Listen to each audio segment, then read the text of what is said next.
And I guess I'm going to deviate a little bit from the script here because it's become pretty obvious just with the first couple of questions here that there is a division within council and within the city. I think, is it fair to characterize it as a division between supporters of Mr. Blomquist and supporters of current Mayor Donegan? Is there any way that the city can help kind of heal that rift and work together? And I guess we're going to start alternating here. So Mr. Lynn, if you want to go first. Sure, there's a way. I'll put it a little bit bluntly. Some of the umbilical cords haven't been severed from the previous administration, and it creates an air of obstructiveness, which isn't conducive to good business. It's not conducive to good government or good business. If you have people that want to hang on to the old ways of the community and don't want to move the community into the 21st century, be fiscally responsible.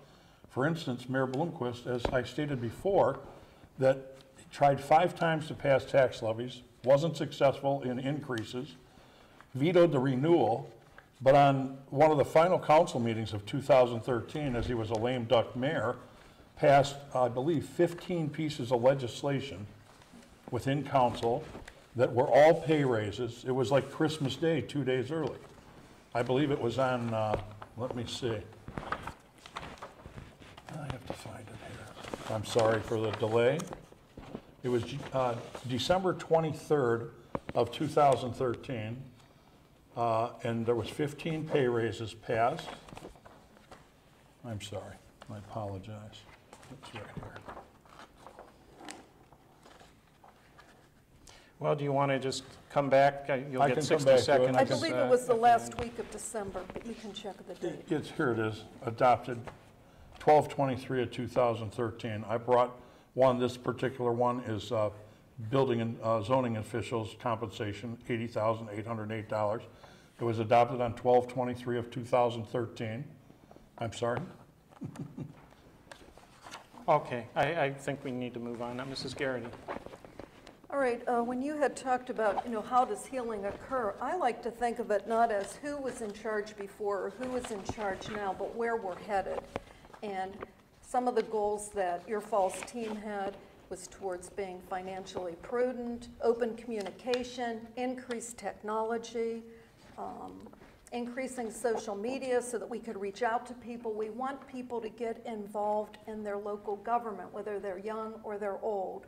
And for example, when those retroactive pay raises were passed at the last meeting of 2013, you can check the record. I begged, not only at that time Mayor Blomquist, but other council members that voted along with him without ever questioning anything.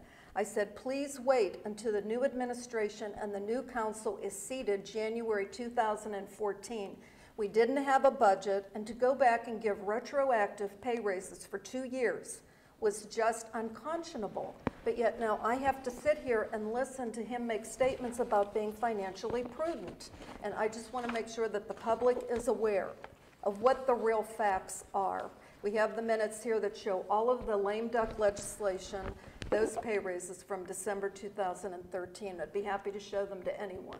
Okay, Mr. Miller, you'd be kind of the outsider coming in. I'm happy to yield and then come back to me if that'll make this conversation a little bit easier. Oh, okay, well, I guess if you yield, you get 60 seconds later if you want. But Yeah, that would be great. okay, Mr. Blomquist. Just to facilitate the conversation. A lot of this is beginning to sound like inside baseball stuff. And don't want it to go over the head of the people that are trying to be patient and trying to listen to us articulate our positions. But quite simply, you can wave papers around all day, but I have the essential numbers here. And since when I left office, I left it in a fiscally healthy position, over $2 million in that general fund. Again, it's down to $1.3 million as of July 31st. There's no way they're going to make that deficit up at the end of the year. That concerns me. If we go forward like that, it's going to continue to stress our services. It's going to make it so that it's untenable to live in the city, and people will be facing someone in the future asking them for real and significant tax increases. We have a healthy reserves fund, or we had one, and I want to make sure that if I'm in there, that that's preserved. This isn't about fighting the last war. This is about going forward and protecting the interests of our taxpayers and keeping this community a good, safe place to live. Okay. And unfortunately, I don't have the document with me, but Mr. Presley, the finance director, Steve Presley, had put out a report that showed things in the city, it appeared to be rather on a positive footing. But you're saying you question those numbers, or? No, with Mr. President's report that they circulated and mailed to everyone said, oh, great, revenues are up but expenses are down. But what he did, he accounted for everything, all funds together. So you have numerous different funds. There's over 30 funds in the city, okay? And a lot of those are specific for certain activities and purposes. Well, revenues come into all those funds, and if you don't make expenditures out of there, you're gonna have revenues up and expenses down. When you're looking at the general fund, which supports almost every activity, since no individual fund is sufficient in and of itself, except for the bond retirements and the sewer funds, you see where the hemorrhaging is, okay? And that's what I wanted to address here. Okay. And again, it's not about the, you can build consensus if you share the data, okay? And if everyone understands the data and you can have a reasonable discussion and move forward. I may have introduced ordinances, but again, I didn't vote on those ordinances. Council did. I know you had yielded your time. Did anyone else want to have? I do. Okay, all right. It's interesting, at the end of June, which is up to date on calendar year, is 50% of the year, we had actually used 49% of our budget. So we are right on budget. We're right where we should be at the end of June. I don't have the numbers for July yet. Obviously, we've been on recess now for about a month. We did have a couple special meetings. It's very important that I read you these pieces of legislation that were passed midnight of 2013. And basically, I'm just going to zip through them. Accounts payable clerk compensation, okay? Fire chief compensation, service supervisor compensation, senior director compensation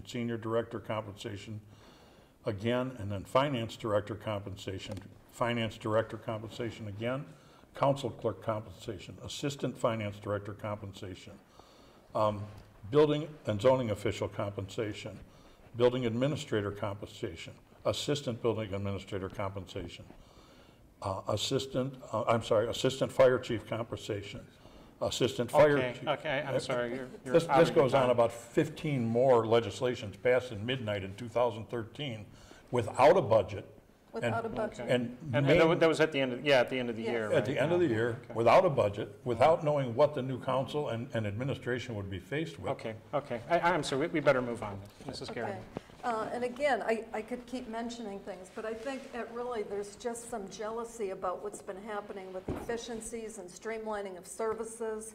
I'll use our building department for an example.